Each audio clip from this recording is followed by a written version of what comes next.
Sem camisa 9, é essa mesmo a nossa situação? Vou mostrar aqui vídeo apuração sobre a situação do John Kennedy. A gente fala aqui também sobre as possibilidades, porque o time principal está estreando, não tem camisa 9 contratado, né? Todo o cenário que vem se avizinhando para a nossa camisa 9, que a gente está conseguindo começar o ano pior do que a gente estava no ano passado.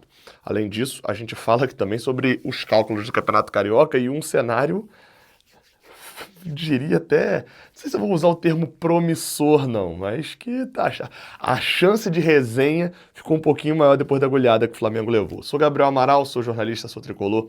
Deixa um like aqui embaixo se você gostar desse vídeo, se inscreva aqui no canal para dar aquela moral pro Raiz Tricolor. Você pode estar se perguntando, pô, Gabriel, né? Por que você está gravando esse cenário? Esse cenário é maneiro, né? Desse formato. De fato, é maneiro, só que ele me dá mais trabalho porque eu tenho que gravar pelo celular, não consigo gravar pelo computador. Mas no momento, de fato, eu não consigo gravar pelo computador, simples motivo de que minha fonte do meu notebook ficou na mochila do fio. E aí, enfim, tem que dar um jeito de pegar. Então até lá eu gravo aqui no celular. Beleza? Então vamos embora para a gente poder falar do primeiro assunto. A gente abre falando, cara, só sobre o cenário do Campeonato Carioca, que é meio bizarro, porque você dá uma olhada na tabela, eu vou deixar a tabela aqui do lado, dá uma olhada na tabela do Campeonato Carioca depois dos resultados desse sábado, assim, os jogos, só pra você ter noção, foram 3 jogos nesse sábado, né? O Boa Vista ganhou o Fluminense, péssimo resultado pra gente, o Bangu perdeu em casa pro Madureira, golaço, por sinal do Madureira do Felipe, né, o ponta, e o Volta Redonda enfiou 3-0 no Flamengo, meu amigo. 3-0. Claro, no caso do Flamengo, você pode virar e falar, mas estão com jogadores jovens, etc. Meu amigo, o cenário é que são 3 rodadas, porque o Flamengo antecipou uma rodada contra a Portuguesa. Porque no outro final de semana, né, onde seria a 5ª rodada, ele vai estar jogando a Supercopa do Brasil contra o Corinthians, então essa rodada foi antecipada, e o Flamengo empatou contra a Portuguesa e perdeu para Bangu e para Volta Redonda. Então, neste momento, o cenário do Flamengo, na tabela, e está evidenciado pela tabela que está aqui do lado, o Flamengo está em 5º, e o que mais me chama a atenção, e que, né, é que assim, o cenário dos grupos nesse momento está muito parecido. Você tem ali 4 vitórias e um empate do grupo de lá, e você tem do lado de cá 5 vitórias e um empate, né? Nesse final de semana tem jogo do Vasco, tem jogo do Botafogo, que é mais provável, né, dos grandes ganharem. Mas os grupos, o cenário está muito parecido. O Flamengo tem nessa sequência, quarta-feira, um clássico contra o Vasco, e no domingo que vem, né, a sequência do Flamengo é Vasco quarta, Fluminense domingo. Eu não vou dizer aqui, eu não sou maluco de vir pra cá dizer que a gente é favorito contra o Flamengo. Não é, gente, calma lá também, né? Tem limite. Assim como o Vasco também não é favorito. Mas o time principal do Flamengo estreia na quarta. O time do Vasco já vem jogando. Numa dessa, num clássico de Campeonato Carioca, e a gente sabe que clássico deixa as coisas um pouco malucas, se o Flamengo tropeça no Vasco, é real a chance da gente chegar no próximo domingo podendo, eu não vou dizer eliminar, mas deixar o Flamengo numa situação de praticamente eliminado. E aí o clássico muda de figura. Lembrando, regulamento do Campeonato Carioca, os 4 primeiros passam para as quartas de final. Dentro do próprio grupo, o primeiro do próprio grupo pega o 4º do próprio grupo, o segundo pega o 3º. E outra, os 2, o 5º e o 6º de cada grupo disputam um quadrangular do rebaixamento. E num cenário desse, se o Flamengo, vamos dizer, contra Fluminense e Vasco, o Flamengo faz 1 ponto, o Flamengo vai a 2. Hoje, com 2 pontos, o Flamengo chegaria no máximo a 5, vencendo na última rodada, acho que eles pegam o Sampaio Corrêa na última rodada. Ou seja, se o Flamengo não ganhar, vou botar um empate, tá? Vou botar os 2 empates, empatando com o Vasco e empatando com o Fluminense. O Flamengo vai no máximo a 6 pontos. 6 pontos classifica? Pode ser que sim, mas pode ser que não. Se o grupo de lá começar a pontuar muito mais, por exemplo, na próxima rodada, por exemplo, nesse domingo, você tem Vasco e Nova Iguaçu. Se o Nova Iguaçu ganha o Vasco, é mais ponto para lá. Se o Botafogo ganha o Sampaio Corrêa, é mais ponto para lá. Se o Maricá ganha a Portuguesa, é mais pontos para lá. Então, assim, pode ser que 6 pontos, e novamente, eu tô botando empate nos 2 jogos. É óbvio que o Flamengo é favorito para os 2, mas pode ser que o cenário que se avizinhe seja de um Flamengo disputando quadrangular de rebaixamento do Campeonato Carioca. Eu acho que isso vai acontecer? Honestamente, não. Honestamente, eu acho que o Flamengo provavelmente vai chegar pelo menos ali a 9 pontos. Hoje é o máximo que ele pode chegar, seria a 10 pontos, né, se ganhar os dois clássicos e ganhar a última rodada. Mas o cenário pro Flamengo tá muito mais complicado do que, por exemplo, pra gente. No nosso caso, essa derrota contra o Boa Vista afeta um pouco menos, tanto que, ainda que a gente perca os dois clássicos que a gente tem para jogar, o Fluminense na quinta-feira pega o Nova Iguaçu, no domingo pega o Flamengo, na outra semana pega o Botafogo e na outra semana pega o Maricá. Se o Fluminense conseguir vencer o Nova Iguaçu, vencer o Maricá, e ainda que perca os dois clássicos, vai fazer 9 pontos, dificilmente ficaria eliminado. Eu fui buscar regulamentos na Taça Rio, ali de 2006, 2007, 2005. A Taça Rio tinha exatamente esse regulamento, que era um grupo pegando o outro e cada grupo tinha 6 times. E eu fui buscar ali para ver com quantos pontos ficavam o quinto, o quarto lugar, e no geral, com 9 pontos, você entra fácil na primeira parte ali da tabela, até porque os grupos são equilibrados, né?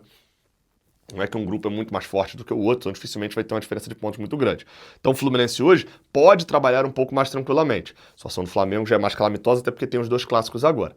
Vai ser interessante dar uma olhada. A derrota pro Boa Vista pesa? Pesa demais. Pô, se a gente tivesse ganhado, nesse momento a gente seria segundo ali, empatado com Volta Redonda, e teria um olhar muito mais até de poder escalar. Já ter a certeza de escalar contra o Nova Iguaçu, mas escalar talvez até contra o Maricá, um time alternativo também. Mas a gente não ganhou, pelo contrário, a gente perdeu e fica nessa suspensão aí também. Lembrando que o Botafogo está com 100%, o Vasco está com 100%, mas os dois jogam nesse domingo. Para falar sobre a nossa situação a respeito de centroavante, o cenário fica um pouquinho mais embaixo. Isso porque, vou botar aqui do lado os vídeos, a sequência dos vídeos, né?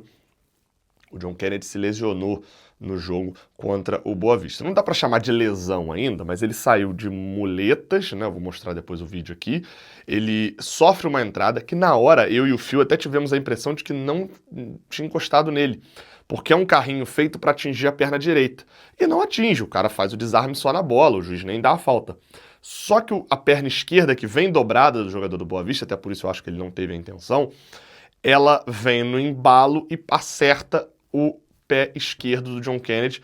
Então ele levantou a perna direita e a perna direita o cara não acertou, mas o carrinho que veio, acabou que o joelho acertou a perna esquerda, provavelmente prendeu no chão e deu aquela torcida. Foi uma torção de tornozelo mesmo, né? Um entorse no tornozelo esquerdo. Essa informação a gente conseguiu apurar lá diretamente em Bacaxá, né? Com a nossa reportagem, o Lucas Batista que estava por lá. A gente também estava, né? Na transmissão sempre do estádio. E bem, só que ele vai ser reavaliado no domingo ou na segunda-feira, porque precisa saber qual o grau dessa entorse, né? Quem já torceu o tornozelo, eu mesmo, há não muito tempo, tive uma torção de tornozelo que foi um estiramento, chegou a causar um estiramento, foi uma torção, tava jogando bola, fui dar um bote, a ponta do pé prendeu no calcanhar do maluco, fui com toda a força para dar o bote, meu pé girou. Um estiramento, foi algo que eu fiquei sem andar por uma semana, né, sentindo muita dor, e isso, né, depois de 4 semanas eu vou ter de jogar bola. Óbvio que eu não sou jogador profissional, mas só pra dar a dimensão de que eu também já fui dar aquele salto assim, né, pô, vai dominar a bola, na hora que você cai, tá andando na rua, você vai ficando velho, você vai ficando assim, tá andando na rua, pum, dá aquela virada de pé que torce o tornozelo, dói ele por uns 2 dias, depois já tá tudo bem. Então, estão situações bem diferentes. O caso do John Kennedy vai ser reavaliado para saber se essa torção resultou em alguma coisa mais complexa ou se foi só uma torção e ele vai estar tudo bem já essa semana. O que dá para afirmar? É que se o caso for um pouquinho mais grave, não precisa ser muito não, foi só uma torção um pouquinho mais nada. O Fluminense tem, nesta semana, neste momento, 2 centroavantes aptos a jogar. Lelê e Everaldo. E daqui a 7 dias tem um Fla-Flu. Só para vocês terem a dimensão que eu falei aqui sobre tabela, mas os nossos centroavantes são esses nesse momento, porque o Germancano está lesionado, o John Kennedy neste momento saiu de muletas, como eu já mostrei aqui do lado, lá do estádio Alci Resende, e o Fluminense está entrando agora. Por que eu falei que está pior do que no ano passado? Porque no ano passado o John Kennedy não lesionou. No ano passado, o Germancano até ficou um tempo fora por lesão, mas não ficou como vai ficar agora o primeiro trimestre praticamente inteiro fora. Então, além de tudo, a gente ainda está começando uma nova temporada. Eu não sei nem se eu digo isso, mas assim, graças a Deus que voltou o Lelê, porque senão a gente neste momento não teria nenhum centroavante na equipe principal, na equipe principal não, na equipe alternativa, né, que está jogando, só teríamos o Everaldo. E a gente está iniciando uma temporada depois de uma expectativa alta sobre o mercado de transferência, onde o Fluminense prometia tratar a camisa 9 como prioridade. E se agarrou no Hulk e está agarrado lá até agora. Eu acho que isso no início do ano está sendo bom? Não. Mas está deixando claro para a diretoria do Fluminense a necessidade de um camisa 9. Está claro na quantidade e na qualidade. Vamos ver como é que vai agir. Everaldo titular no Fla-Flu? Meu amigo, tem duas coisas sobre isso aí, né? Primeiro, desesperador. Eu não acho que tem como a torcida ou melhor, o Everaldo se reconciliar com a torcida do Fluminense, tá? Já virou folclórica até a crítica do torcedor ao Everaldo. Então, acho que não rola mais. Por outro lado, eu chutaria que nenhum jogador teve tantas chances de tentar uma redenção quanto o Everaldo. Nenhum centroavante teve tantas chances. Porque devido ao desempenho dos outros centroavantes no ano passado, o Everaldo foi titular muitas vezes. Teve muitas chances. Chance de fazer um gol contra o Vasco e a gente classificar no tempo normal. Chance de, quando vinha na fase boa, não ter perdido um pênalti contra o Grêmio. Chance de fazer gol contra o Lanús e a gente classificar na Sul-Americana. Ele teve inúmeras chances. E pela sequência parece que vai ter mais uma agora no Fla-Flu. Eu acho que não tem mais chance, né, de se reconciliar. Mas vai ter a chance lá no Fla-Flu de novo. Pelo visto é isso. Se inscreve, até porque se contratar alguém também, né? Será que esse cara chega... Digamos, contrate hoje. Esse cara vai chegar na segunda. Ele joga no domingo já? No desespero que a gente tá, talvez jogue, né? Se inscreve, deixa o like, tamo junto. Até a próxima. Valeu.